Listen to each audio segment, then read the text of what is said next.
Okay, and there we are live. Good day and welcome back to another episode of the Air Force podcast. My name is Yaku, and today we've got Vinesh Maharaj with us. Thanks a lot for being here. Thanks a lot for your time today, Vinesh. Hey, thanks so much, Yaku. Appreciate the opportunity. And to the people watching this, congratulations on investing time, energy, and for tuning into Yaku's channel, trying to uplift, inspire, motivate, and help people get to life in the next level. So thank you for the opportunity, Yaku. Oh, no, thank you. Thanks for talking so nicely to me. Vinesh, we've talked earlier, and you say that you, I would say, almost preach sales, you almost preach money, you try people and you try to get techniques, some kind of I don't want to say formulas, but strategies for salespersons to improve their sales. Where did all of this start? So where did you come up with the idea, or where did you decide? Okay, this is what I'm going to do. This is the life I'm going to live, basically. Hey, that's a great question. Thanks so much. Well, first and foremostly, it started when I was a little kid. I would go on holiday if somebody died or got married. So we needed an excuse to go on holiday because we couldn't afford it. And during that holiday, I would sleep on someone's floor, an uncle and aunt's home that was too small to accommodate us, sleep on the floor and live within their home for 2 weeks. And if I was lucky for a day, I'd go to the beach in the surf, the sun, the sand, and feel bliss and joy as a child running wild and free. I'm 13 years old and I come home and I look over the road and I see the people who have, and they have beautiful homes, beautiful cars, and beautiful lifestyles. And I'm perplexed because I think God's playing a sick joke on us. Why do they have and we don't? And before I jump to conclusions, I went through some introspection. My mom and dad was fighting to keep the lights on and the children fed. And the haves had beautiful everything, and we wanted those, but we just didn't have them. So before jumping to conclusions, I realized two important things. Number one, the people who had everything we wanted, that I wanted, had a certain set of information. They had a certain set of information. They had different information from what my mom and dad had. My mom and dad's information was go to school, get a job for life, and you will be happy. The truth is, a job, there's no jobs for life, right? Number one. And number two is a job, an acronym for a job is just over broke. Now, of course, if you're the CEO, you're not going to be just over broke. But when you're in the lower levels of an organization, they pay you just enough to keep coming back. You're on a hamster wheel. So my mom and dad were on the hamster wheel. And the second thing I realized is that the people who had everything that I wanted, they were in sales for commission and not for wages. So two things. Number one, they had a different set of information. They were business owners running businesses for profit. My mom and dad were employees working for wages.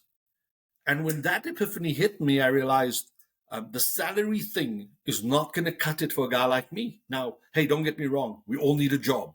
We all need to start somewhere. But I'm 13 years old and I have this epiphany and I make a decision and I decide, hey, I refuse to be a victim of my circumstances. I refuse to struggle and suffer the mediocrity of poverty, the lower class. As a child growing up, I was afraid of growing my shoe size. I was afraid of outgrowing my pants because who's going to replace them? You've got to wait for that once a year or when mom and dad have money, and if it's broken, live with it. Those were tough times. And that gave me the impetus to go, hey, Vinesh, number one, you need to get the right information, but more importantly, from the right sources. Where you get your information is critical. Number two is that I've got to learn everything I can about business and sales and money to sell my way out of that ghetto. So I was born in the Cape Flats where drugs and gangsterism are daily threats to life. Today, I speak and train at some of the best hotels and conference centers in Johannesburg, Sandton, and all over the country. Next month, I'm off to Cape Town to speak at the waterfront to help entrepreneurs, business owners, and even the working class. You can do better because I believe you can. So I hope that gives you some context of where I started this journey of business, sales, and money. Okay, so you started this because you didn't want to become like I would say the rest of the people. You made that mind shift, and you were quite young when you did that. How did that affect you in like growing older, going to school, going through that kind of motions? When you're poor, you have low self-esteem, right? Um, Up until 13, I didn't know we were poor. I had my meal a day and I watched television and I played with my friends. But from 13 to 16, I realized I was poor because my friends who were affluent, I remember going with a friend of mine to Macro in 1989 or 90. And firstly, he's got a car and I've got XR2s, which are, CA 10 toes. That is my car registration, CA 10 toes from the Capes. So my friend has a car and he's at school, he's in standard 9. And we go to Macro and he buys himself 2 pairs of Nikes. I couldn't afford one. Up until then, I had no name shoes, no name clothes. By the way, I was 26 when I bought my first pair of Levi's that I paid for myself. I was 29 when I bought my first pair of Nikes. Unbelievable, right? Today, kids are born in those things. Yeah. But I realized that it affects your psychology because if you look at poor people, the heroes around them are, in my case, were drug dealers, taxi bosses, gang members, and all they would do is drink, drug, crime, and a little bit of recreation with the girls or the football, one of those two. That was it. So you kind of in an environment, and when you're poverty stricken, when you're in a poor place, you're kind of in an environment where that is the order of the day. So I realized I've got to get out of here. And the first thing I had to do to get out of there was to liberate my mind. I was I was 15 years old and I went to work at a business called ShopRite Checkers in Rondebosch. And because I needed money, I knew I needed money. So I go to work in this place to Checkers Rondebosch, and I lied to the employer because you had to be 16 to work there. And because I was tall, they just believed me. And I started working there. And months after that, my father gets retrenched from work. And now I'm a 16-year-old paying bills at home, buying food for a family. Crazy, man, crazy.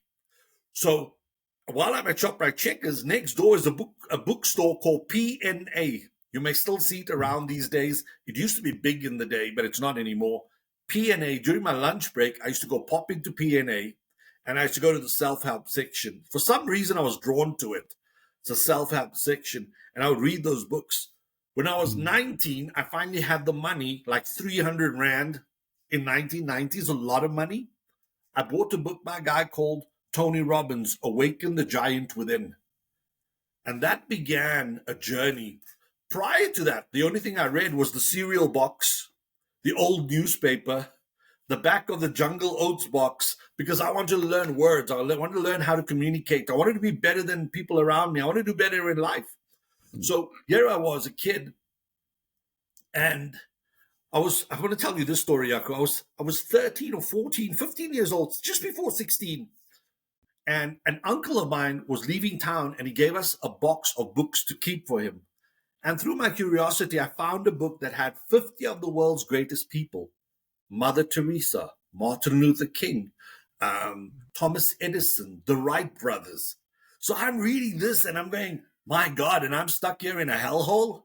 There's more to life and I can go and get it. So that was the inspiration and kind of started that journey for me. Okay. And how did you stay positive during this journey? Because obviously all the things wasn't going as planned. Things didn't go your way. How did you stay positive and how did you stay motivated to say, okay, I'm going to succeed at doing this? It was difficult. It was very, very difficult. As you adult, like that 18, 19, 20, 21, in that period, it was incredibly difficult because my friends are going to university. They're getting cars. Some of them are getting jobs. Some of them are doing better in life. And I'm still like I have an idea that I want to do something, but I'm not ready yet. It's like you can't have a baby after 1 month of pregnancy. So I was incubating. So I was incubating, building this guy Vinesh so that one day I could be great. So to stay positive, I look forward and outwards to go, who are the people in my environment and beyond my environment who are doing it, who are killing it, who are producing? And I found motivation in success stories of others. I found motivation in books. I found motivation in, instead of watching football or rugby for the result, I used to watch it for strategy. I used to watch it for thinking? What is the training that goes through this person's body?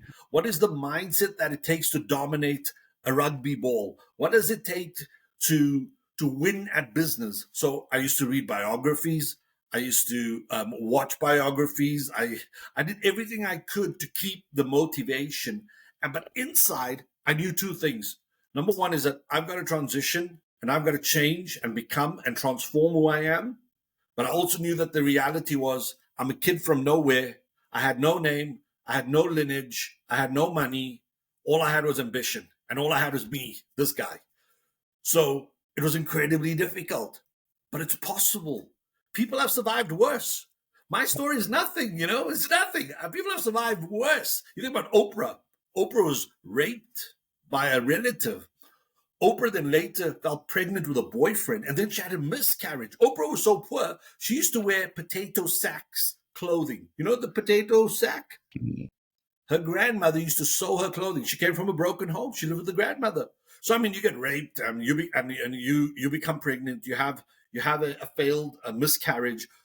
You wear potato sacks, and then you become the richest woman in the world of business during her time, creating not just a name, but a brand. Oprah Winfrey's a brand. Harpo Networks, which launched the likes of Dr. Oz, Dr. Phil, and a host of others. So I had it bad, but I also had this ambition, this thing inside of me that we all have. And I think every listener here today, I ask you, when you were a kid, Yako, which superhero did you want to be? Did you want to be Superman or Batman? Did you want to be Robin? Did you want to be Batwoman? Whoever you wanted to be. And then there's another one to ask the guys. When you were a kid growing up, didn't you want to be James Bond? Save the day, save the world, save the girl, right? And then if you think about today, don't you want to be Iron Man or Elon Musk? Like making that difference in the world. And I think we all have it. I just channeled mine to get here. And I'm just beginning. Every day I believe I'm only getting started. Okay, and so you also have that mindset of you're never complete, you're never finished, you're always building towards something that is still to come. An author, Carol Dweck, she speaks about a growth mindset or a fixed mindset.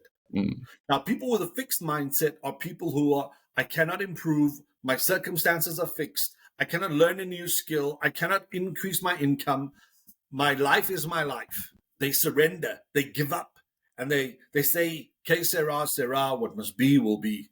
People with a growth mindset go like, hey, what can I grow next? What can I add to my bucket list? What skills can I acquire? And they believe they can achieve those things.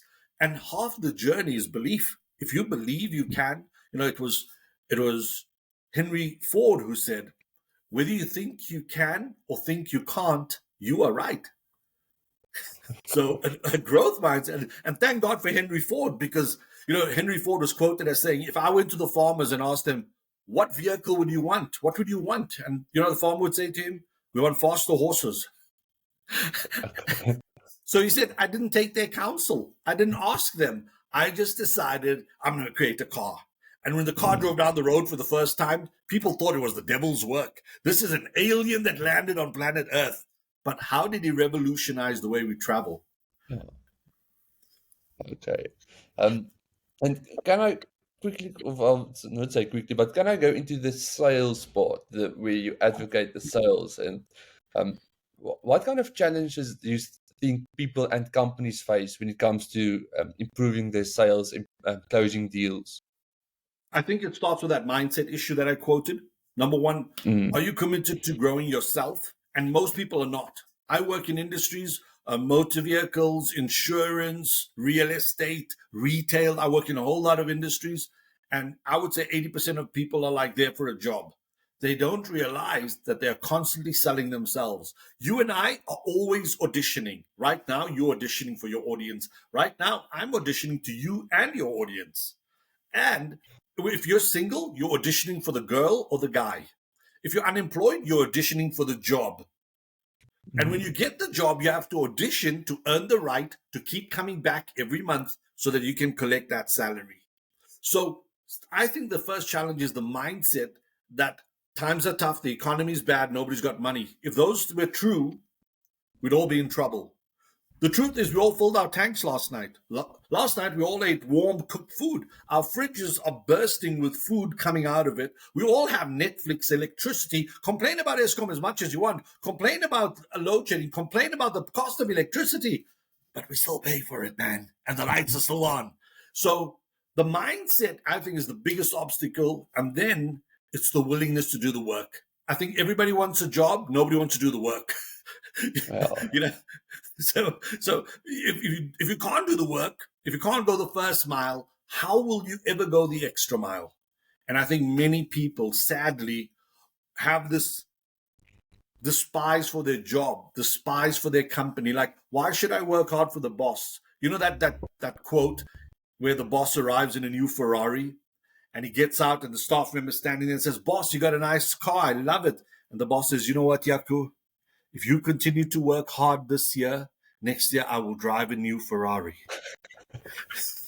okay. So many people believe in that story instead of the story that I believe in. If I work hard this year, eventually I will drive a Ferrari.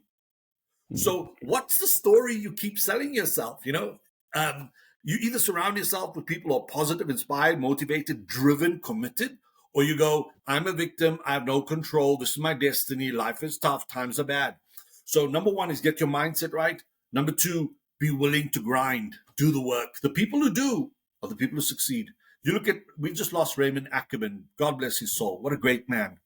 In South Africa, we have Adrian Gore, who built Discovery. What a great man. Adrian Gore and Discovery is almost all over the world with their Vitality program, and they're killing it with their share price. We have Elon Musk, who's proven something. Number one, Elon Musk is from Pretoria, right? Yeah. So Elon Musk has proven two things. Number one, even a boy from Pretoria can make it on the world stage. Do you agree? Yeah. But here's number two that Elon Musk proved, that if you want to make it, you must leave Pretoria. Okay. Why do you say that? Why do you think we should leave Pretoria or leave South Africa in order to make it? No, that's just a joke. I don't think you need to leave. I don't think you need to leave to go anywhere. That was just a quip, just a joke. I'm still here. I'm still here. So I can't say that you should leave because I'm still here. That would be disingenuous. So my thinking is that we live in a land of opportunity, but do you have the eyes to see them and do you have the grit to work them? There's a story I want to tell you about this dairy farmer 200 years ago in North Africa. And this dairy farmer would go out every morning, milk the cows, feed them at sunrise, and take them to the stream at midday where they drink water from the river. But then a friend came by and said, "There's a place called Kimberley in South Africa that's full of diamonds. You'll find them on the street. You can pick them up and become rich, instant millionaire." And he said, "Really?" And then he heard more and more stories and he got convinced. After a few months, he says to his wife, "Bokkie, we are leaving. We're going to Kimberley, South Africa." So they leave North Africa, they migrate to South Africa, they prospect some land, buy the land, and start mining. The new dairy farmer runs the same program every single day. Wakes up at 5, milks the cows, feeds them at sunrise, and then takes them to the river. But while laying on the banks of the river, he noticed this most remarkable glistening coming out of the water. And he thought, how great is our God? He can take useless grass and turn it into milk and cheese and yogurt through the belly of a cow. That he created all this nature, mountains, sky, greenery, and now this remarkable glistening of the water. His curiosity got the better of him, so he goes to the water and he pulls out this rock. It's black at the bottom, brown in the middle, and a wispy white on top, like this. He thinks it's a beautiful ornament. There's no Mr. Price home store, right? So he thinks it's a beautiful ornament. It says, my wife can put it on the fireplace, or I can use it as a paperweight. Great. He goes home. His wife says, love it. Fireplace it is. That Sunday, the Dominee, Ufundisi, the priest, the predicant, comes on ox wagon. It's 200 years ago. He visits the 5 families every Sunday. And this Sunday, he was visiting the farmer. And while breaking bread, after singing the gospel, reading from the good book, he notices this rock on the fireplace. And he says, young man, what is that? And the young man says, it's a rock. Where did you find it? He tells him the story. And the priest says, can we go back there? They go back. And guess what? They pull out one and another and another. And the priest turns to the young man and says, Sir, do you know what these are? He says, Forgive me, I have a standard 2 education. I'm just a humble dairy farmer. It's just a rock. The priest said, No, sir, you're a millionaire. And the dairy farmer, in his ignorance, says, Of course I am. I have 1,000 cows. I have 1,000 hectares. I have happy customers. I have a great business. And the priest said, No, sir, these are diamonds in the rough. Diamonds? It's diamonds in the rough. Meanwhile, the dairy farmer who turned miner was mining in Kimberley 30 years later, found 0 diamonds, dug a deep hole, lost his family, lost his friends, lost his business, lost his mind. And in old age, matted gray hair, torn and tattered clothes, he committed suicide by plunging down the mine shaft, a broken man finding no diamonds. What is the moral of the story? Well, first and foremostly, right now, your diamond mine is in your shoes. Your diamond mine is between your ears. What are you feeding it? What are you mining? If you're mining coal, that's a choice. You can mine diamonds. Now, people think the grass is always greener on the other side. And I'm speaking to Elon Musk here, that he left South Africa to do something greater because we don't have a NASA. We don't have a space program. He had to leave to do great things because he couldn't do them at home. But the grass, for most people, they think the grass is greener on the other side. The truth is the grass is green where you care for it, where you nurture it, where you water it, where you fertilize it. So I challenge you, the viewer today, are you fertilizing your opportunities? Are you fertilizing your relationships? Are you fertilizing your business? Are you fertilizing your sales? Are you taking care of your customers and prospects that they go nowhere else and buy from you? Number 3, diamonds come dressed in work clothes. What does that mean? It comes out of the earth dirty. You need to cut it, shape it, polish it before it becomes a girl's best friend. Because if you took it out of the earth and said, Bokkie, sal jy my trou, she'd probably beat you up with that rock.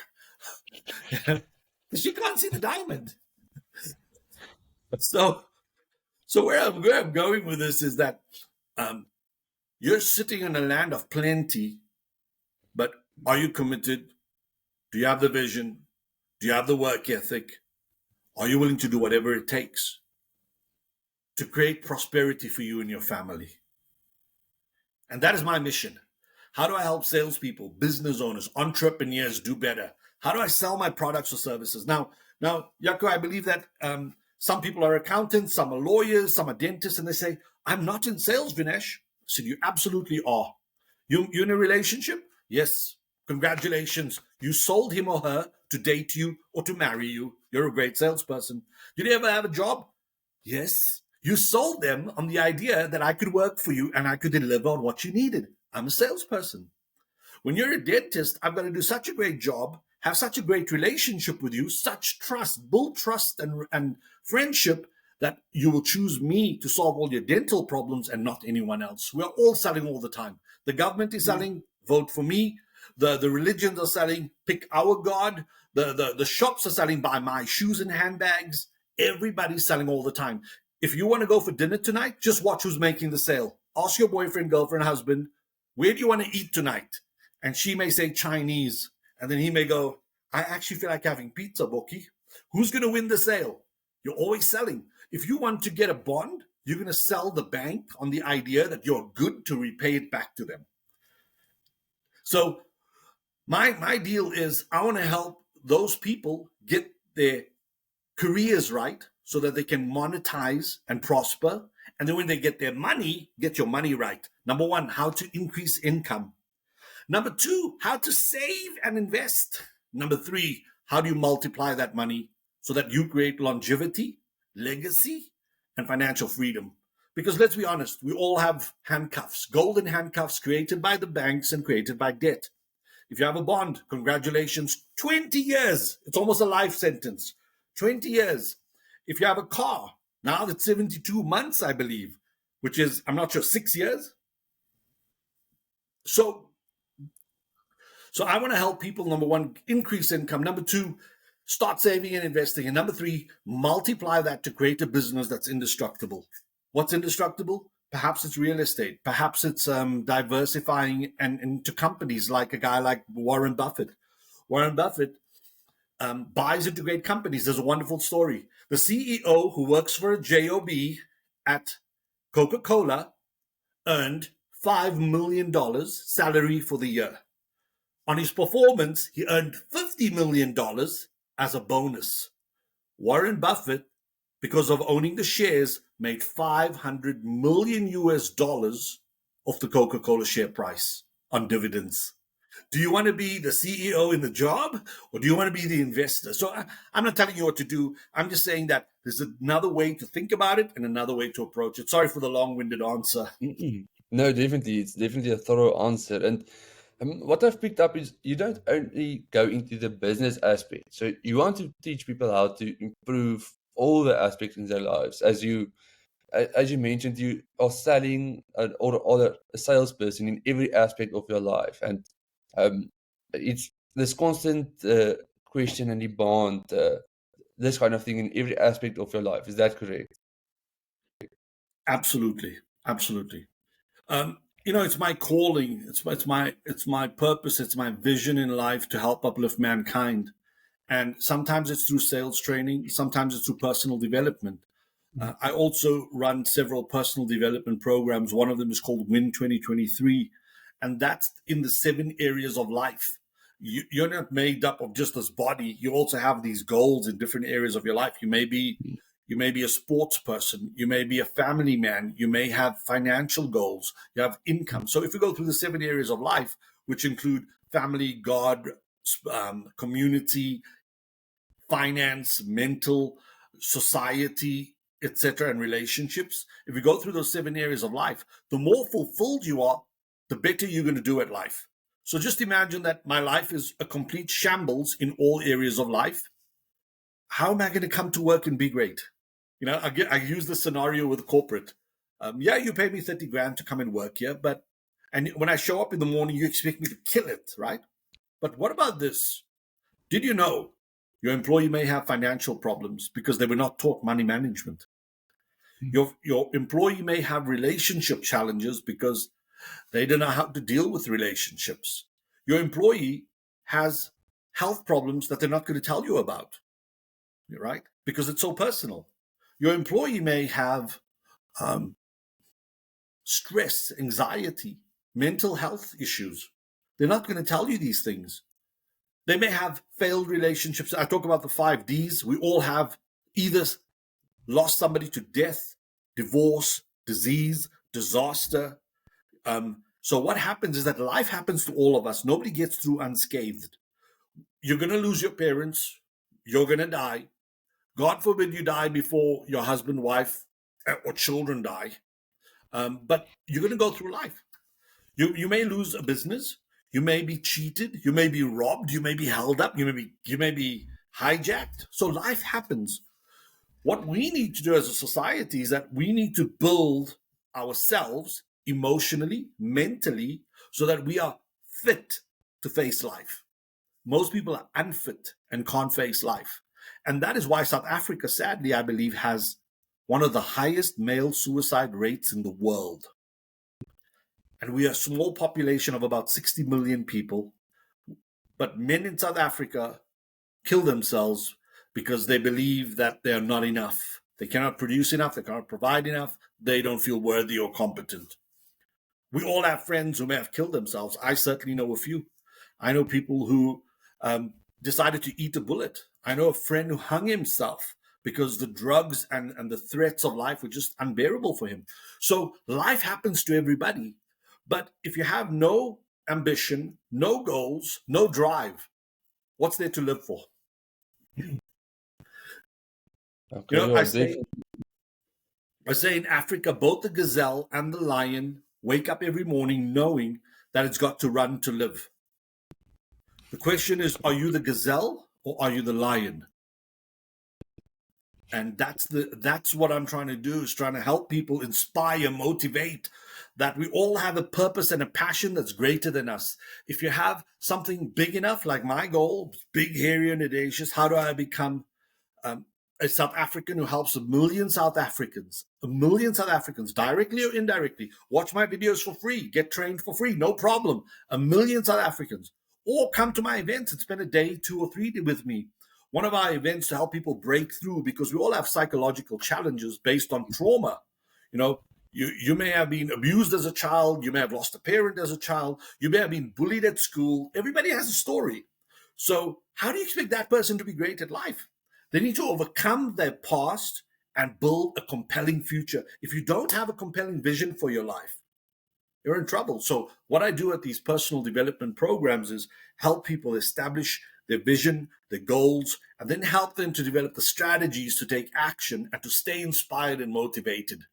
Because if you're not motivated, you're in trouble. By the way, you and I woke up today because we are motivated to live. We are motivated to do better. We are motivated to succeed. And that is why you show up every day. So I need to help people. My mission is to help people to succeed and do better in life.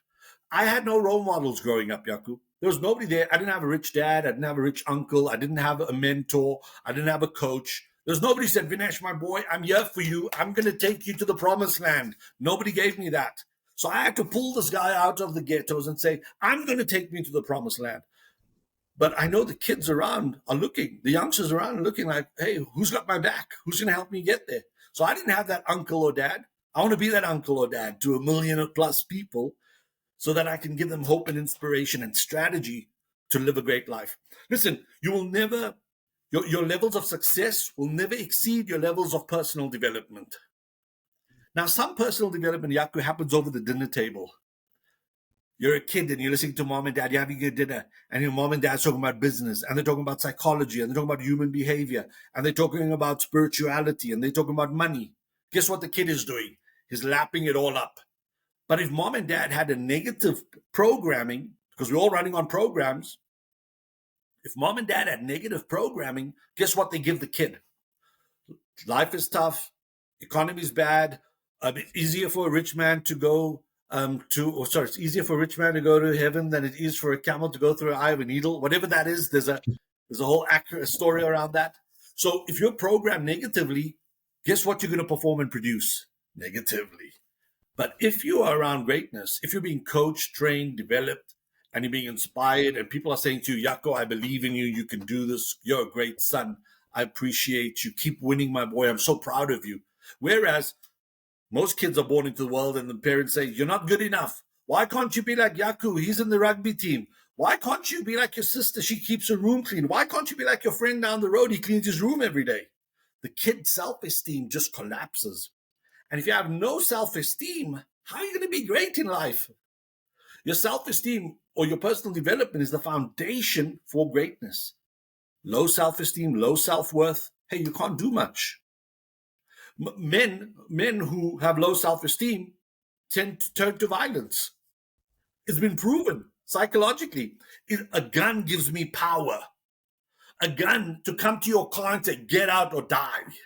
Now I'm relevant. Now you respect me. But why does it take a gun to give me power when I can give myself personal power? So my mission is to pull people out of the trenches and say, hey, man, there's a better way, and I'm here with you. And I'm going to take you through this process, and we're going to have a lot of fun doing it, because some of my programs are a lot of fun. And sometimes people cry at them. Sometimes we laugh at them because they go through all these emotions. And we normally end our days with either an ice bath where you sit in ice for 2 minutes up to your neck. It's really, really interesting to see how people react to that. And secondly, we end with a fire walk. Imagine walking over hot coals for 8 meters of like 400 degrees Celsius coals and you don't burn. Because the power of your mind is greater than the heat of the coals. Just like a mother who can lift up a car to save a child, or who can scale a 6-foot wall when the Doberman is chasing her. You know what it is? It's the power of your mind. And I want to help people create a great mindset and then create strategies for success. And how do you help people, and I would also say the sales teams and the management teams, how do you help them to be on the top of their game in the constant changing of the world? There's constant change, technology changes, the market changes, every day there's a new kind of diet out there. How do you help people to stay on top of their game? So a couple of thoughts would be, number one, find yourself a coach or a mentor. So when I walk into a company, they hire me as the coach or the mentor. Then I'm going to say, you're either going to do what I'm going to do or get off the program. And if you're not going to do what I do, get off the program. Rather leave. Take your negativity with you. You need to have an open mind to take advice and take action. But if your mind is too open, like you said, lots of diets, people want to lose weight. We've got the Atkins, we've got the Banting, we've got the Way Less, we got, you name it, there's a diet for everything. So people have minds too open and therefore they get confused. We live in a world of entertainment where people are all day streaming on their phone, doom scrolling, right? Entertainment. So their minds are so open that they let trash into their mind. So I say that, would you guard your mind like it was the vault to $1 billion? Would you guard your mind so you don't let trash into your mind? So if your mind is too open, you let trash in. So close your mind, accept your mentor or your coach, and then say, I'm going to do this, I'm going to commit to this. So without commitment, so number one is get a coach. Number two is get committed. Yaku, if your parents are still married, it's because they were committed to each other through good and bad, through sickness and health. Commitment is the glue that makes success happen.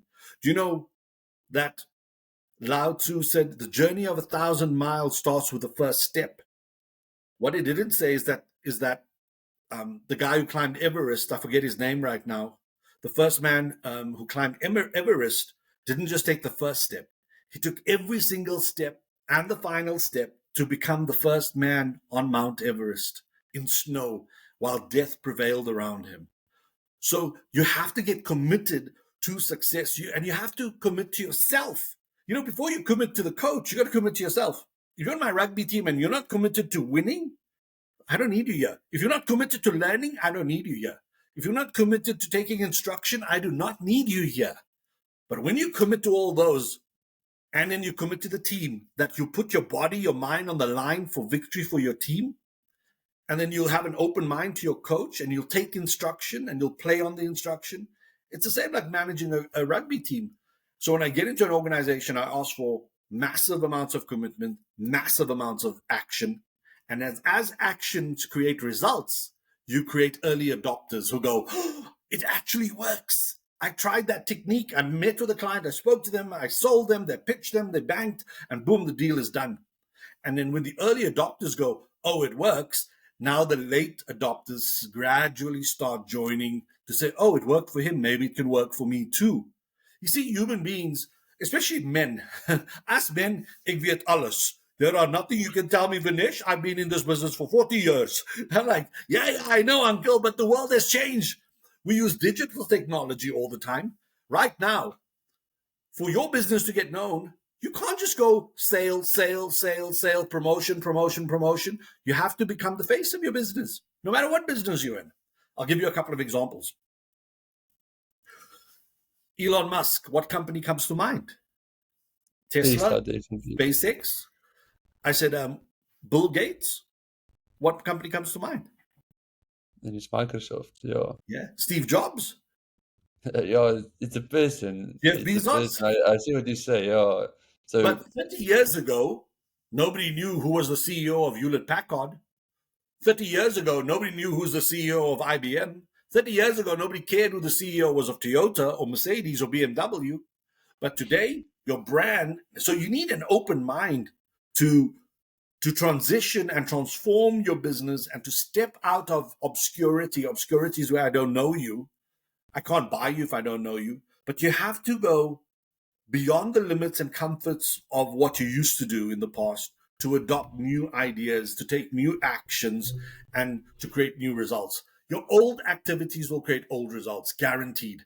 So if you want to win in the new economy, you're going to have to take new actions. And that's what I give, new strategies and actions to salespeople and business owners to increase their income. I want to tell you a quick story. One of the customers I just worked with a few weeks ago, he sells water. He's a waterpreneur. And they sell pH ionized water. And he joined my sales domination training program, and he left there on fire. Within 2 weeks, he increased sales by 30%. In 2 weeks, today, he sent me a testimonial saying, hey, thank you. Excuse me. He says, thank you, Vinesh. You've changed my life. I'm driven, I'm inspired, I'm motivated, I'm taking action. I'm not letting go. I'm committed to my dreams. I'm so grateful for you. Now, Yes, he paid me a handsome sum of money to be in the training. But you know what fills the soul? It's not money. It's those accolades. It's those victories. When people do better in life because you have helped them do better in life. Mother Teresa would be nothing without helping 40,000 children. Vinesh Maharaj would be nothing without him helping a million South Africans and maybe 10 million people around the world. Um, I'm here to serve. I'm here to help. I'm here to take people from their ghetto, whatever ghetto you are in, to the promised land, whatever that promised land is for you. It may be financial freedom. It might be a better health system. It may be a better body, fantastic relationships. It may be great retirement. It may be building a beautiful business.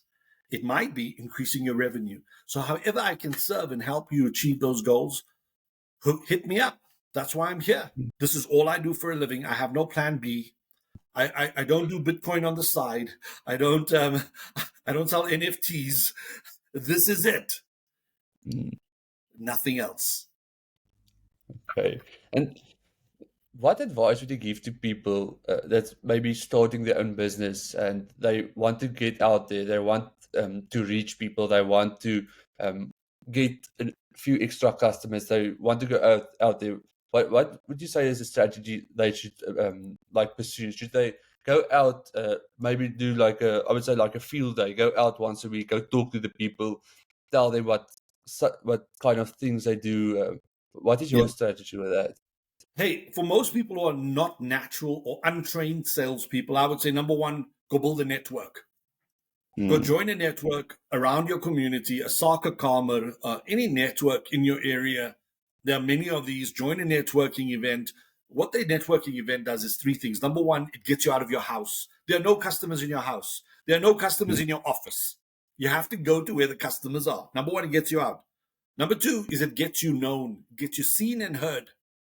And the thing we suffer is that obscurity I mentioned earlier. We're unknown, and if I don't know you, I cannot buy from you. And number three is that you start building community of trust. So, but number one, get a network. Number two is get to social media. Don't just go buy me. I've got a great product. Tell people your story, where you're from, how you started, why you started, what problems your product or service solves, what are the benefits to your customers when they hire you. Start talking up your game.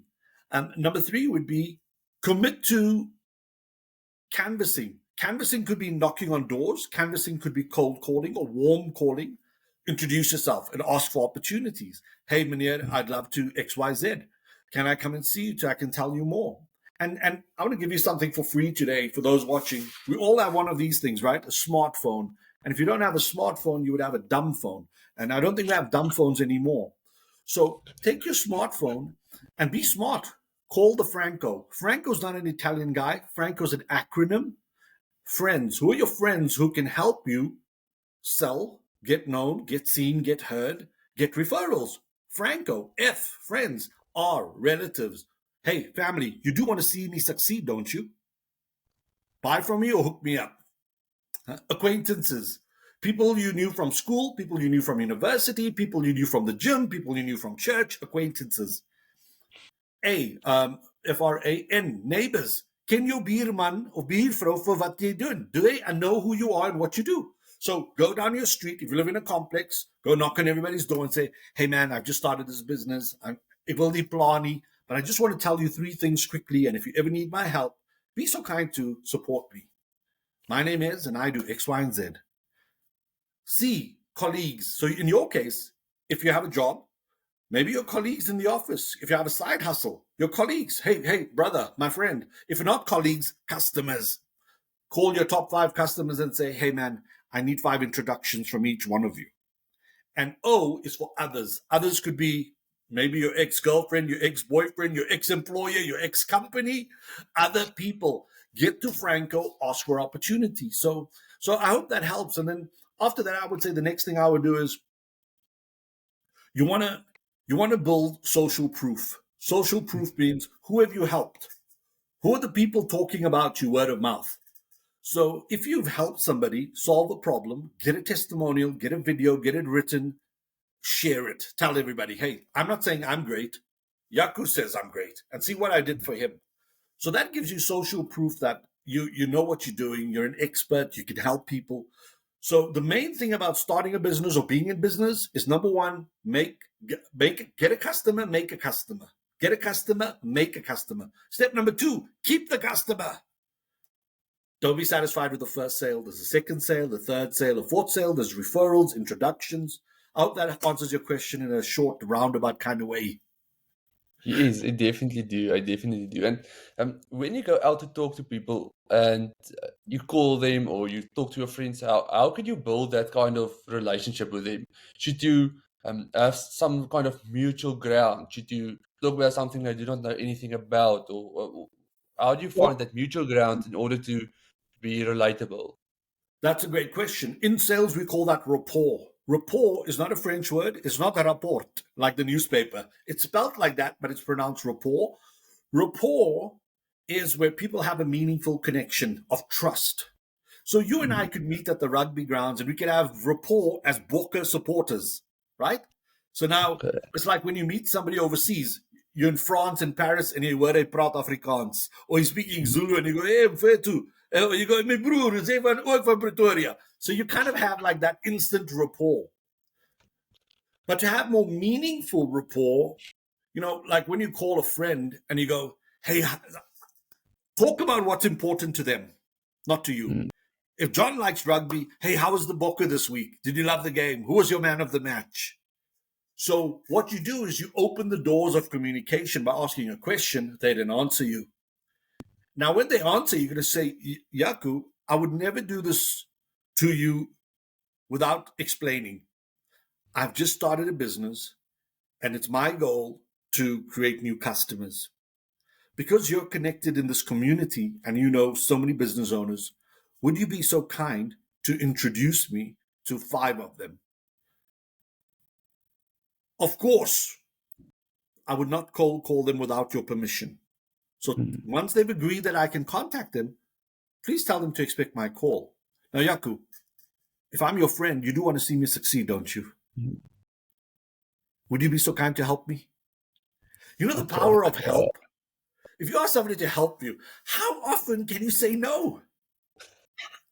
Especially if it's your friend, your relative, your acquaintance, your neighbor, your colleague or customer. How often can they say no? If you're stuck at 2 in the morning and you call somebody, would they come and save you? You better hope so. Yeah. Otherwise, you Yeah. don't have a Franco list. Yeah. If nobody came to save you. But who's your best friend? So I would start with my hot Franco list and go, hey Don, I'm building this business. I'm new to it. I need your support. Will you support me? Yeah, I will. Okay. Oh, fantastic. This is what I need. And ask. Okay. And so you definitely say you must put yourself out there. You must ask. You must go. You must make that acquaintance. You must do something from your side first. Nothing is going to come to you.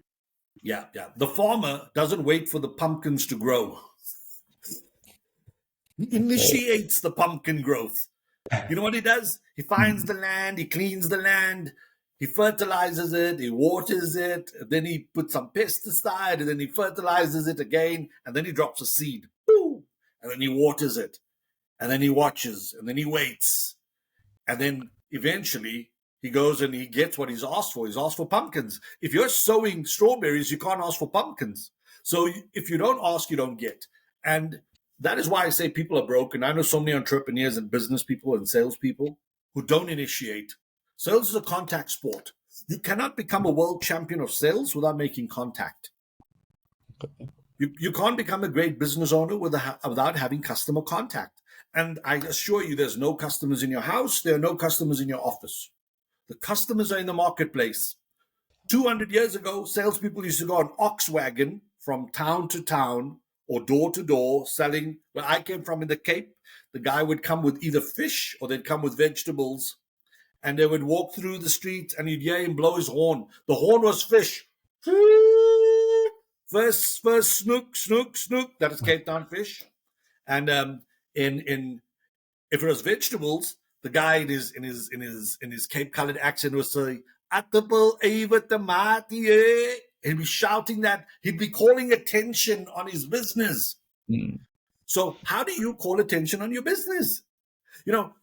One of the first things about success is you have to get attention. Right now, I'm on your podcast because I need the attention. I want your people to follow me. I want your people to come to my program. I want to help your people.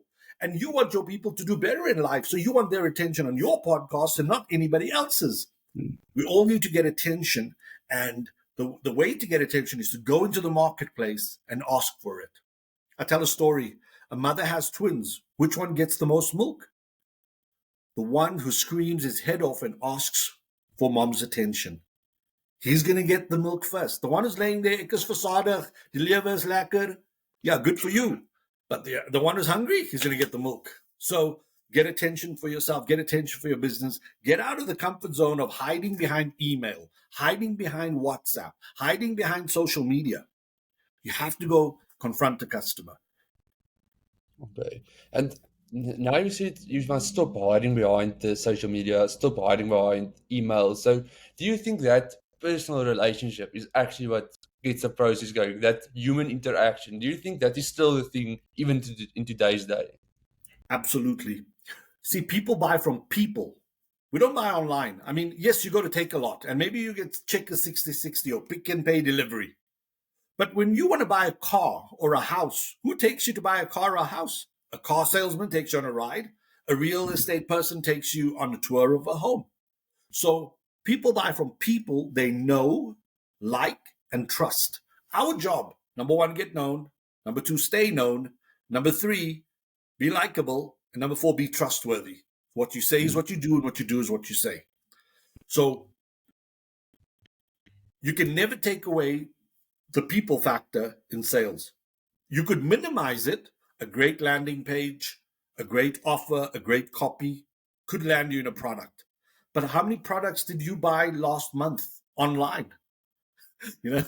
We still want to go to an expert. I'll give you an example. Yaku, if you ever need to buy a fridge, you could go on to Take a Lot now and buy a fridge, or you could go anywhere online store and buy a fridge. Why do we still walk into the shop? I'll tell you why. You want to ask an expert questions. You want to touch and feel the product. You want to be sure that you are making the right choice for you and your family.